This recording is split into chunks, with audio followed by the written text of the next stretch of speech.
سچائی کا انعام۔ ایک دور دراز گاؤں میں ایک غریب مگر ایماندار لڑکا یاسر اپنے ماں باپ کے ساتھ رہتا تھا۔ یاسر کا باپ لکڑہارا تھا جو روز جنگل سے لکڑیاں کاٹ کر شہر لے جاتا اور بیچتا۔ ان کی زندگی بہت سادہ تھی مگر خوشیوں سے بھرپور۔ ماں ہر وقت اللہ کا شکر ادا کرتی اور باپ ایمانداری کا درس دیتا۔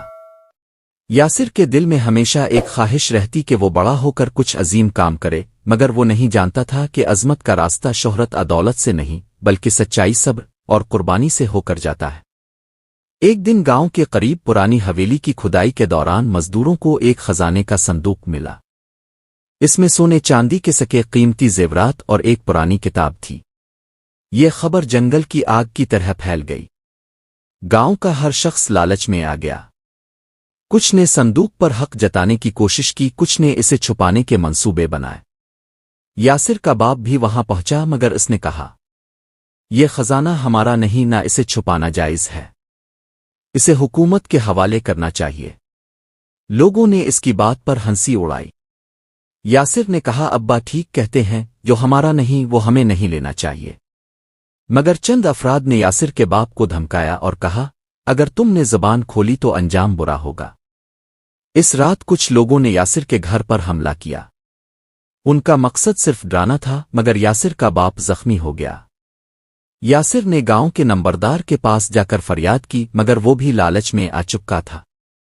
مایوسی کے عالم میں یاسر نے فیصلہ کیا کہ وہ خود شہر جا کر عدالت سے انصاف لے گا۔ یہ اس کے لیے بہت بڑا فیصلہ تھا مگر وہ ڈرا نہیں۔ راستے میں کئی مشکلات آئیں، جنگل میں ڈاکو، بھوکا پیاسا سفر اور پھر شہر کا اجنبی ماحول، مگر یاسر نے ہمت نہ ہاری۔ شہر میں یاسر کو کئی دن عدالتوں کے چکر لگانے پڑے۔ اس کی عمر صرف 15 سال تھی مگر اس کا حوصلہ ایک بوڑھے بزرگ جیسا تھا۔ آخرکار ایک نیک دل جج نے اس کی بات سنی اور حکم دیا کہ گاؤں میں تحقیقات ہوں۔ جج نے خود گاؤں کا دورہ کیا اور جب حقیقت سامنے آئی تو خزانہ حکومت کے حوالے کر دیا گیا اور قصورواروں کو سزا ملی۔ یاسر کا باپ زخموں سے صحت یاب ہوا اور گاؤں کے لوگ شرمندہ ہو گئے۔ حکومت نے یاسر کو سچائی کا سفیر قرار دیا اور اس کی تعلیم کا مکمل بندوبست کیا۔ سالوں بعد یاسر ایک بڑا وکیل بن گیا۔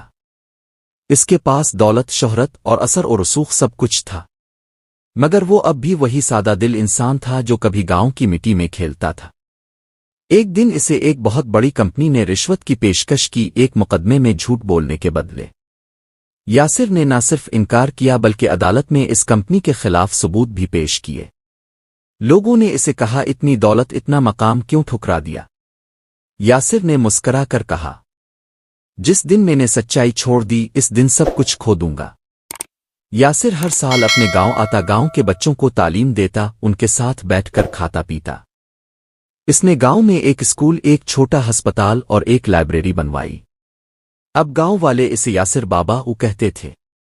اس کی زندگی اس بات کی گواہی بن چکی تھی کہ اگر انسان سچ، صبر اور حوصلے سے کام لے تو اللہ اسے کبھی رسوا نہیں کرتا۔ یاسر کی زندگی ایک مثال بن گئی۔ سچائی نے اسے عزت دی، صبر نے اسے طاقت دی، قربانی نے اسے کامیابی دی، اور ایمانداری نے اسے انسانیت کا آئینہ بنا دیا۔